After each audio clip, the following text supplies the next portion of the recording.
Jama'a assalamu alaikum, barkanku da zuwa wannan channel ta skill practice Hausa.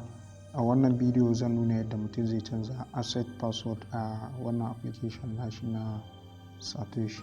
So da farko bayan ka buɗe application ɗin zaka zo sai ka shiga me a nan ƙasa kamar yadda zamu iya gani.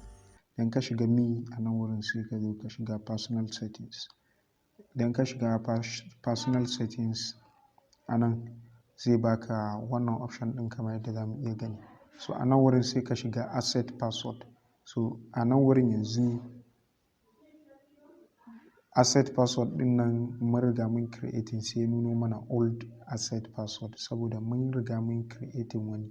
So a nan sai mu shiga, in kana so ka canza zaka rubuta tsohon password ɗinka sai ka rubuta sabon, sai ka ƙara maimaita sabon a nan wurin sai ka zo kuma sannan sai kai confirming password ɗin kamar haka.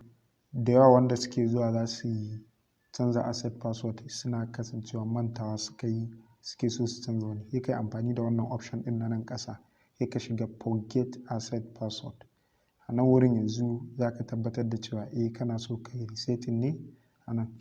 So nan wurin za mu zo mu rubuta verification code da suka tura mana ta inbox. Sun tura verification code ta inbox na email ɗinmu da muka yi sa wurin buɗe application ɗin, wurin yin register. So wannan Gmail ɗin da muke gani a shi aka tura, za mu zo mu duba inbox na wannan Gmail ɗin. So a nan wurin yanzu sun turo wannan email ɗin. A nan za mu iya ganin verification code ɗin a nan wurin kamar haka ba tare da ma mun buɗe ba. Shine wannan 167568.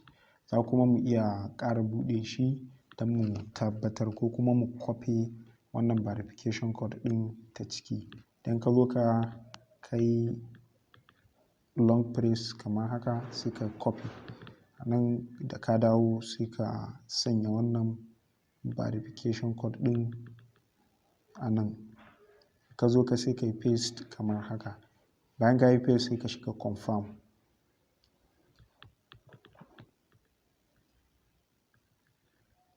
Dan kai confirm ɗin nan kana dannawa sau ɗaya yi, za ka jira shi ne kawai ya processing sai baka dama ka ƙara. So a nan za mu zo sai mu rubuta asset password namu kamar haka. So a nan wurin za ka zo ka fara rubutawa na farko.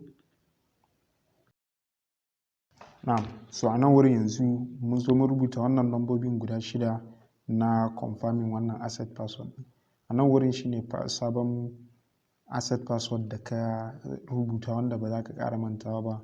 Wannan kuma na biyun ka yi confirming ne, maimaiti ka yi sai ka shiga confirm a nan wurin.